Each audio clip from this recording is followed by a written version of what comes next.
to those kinds of websites in the same way.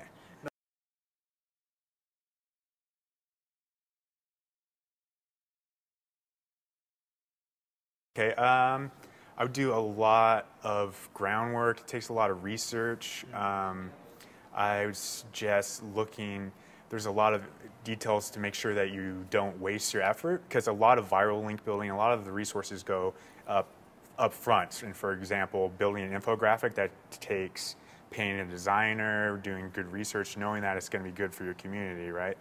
So for a beginner, I would suggest doing things that aren't as expensive. For example, maybe creating a widget for your community.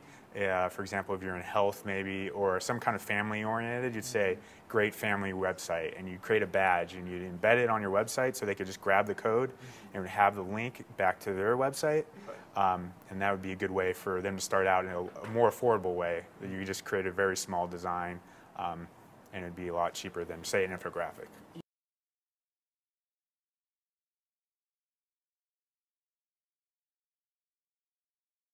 Yeah, it's definitely, people are more aware now. You have to be, it's not as easy as saying you do it this way or the other. A lot of the main fundamentals are still there, but good Linkbait campaign, you don't realize it's a Linkbait campaign. For example, this recent Panda update, someone released information of all the top websites that got hit by the update.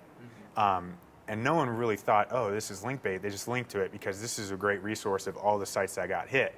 Bad Linkbait, for example, is if a car insurance website puts on some Batman infographic. It might still get you a lot of links, but that is like fairly super obvious that it was for that sole intention, and therefore is less likely to get spread virally.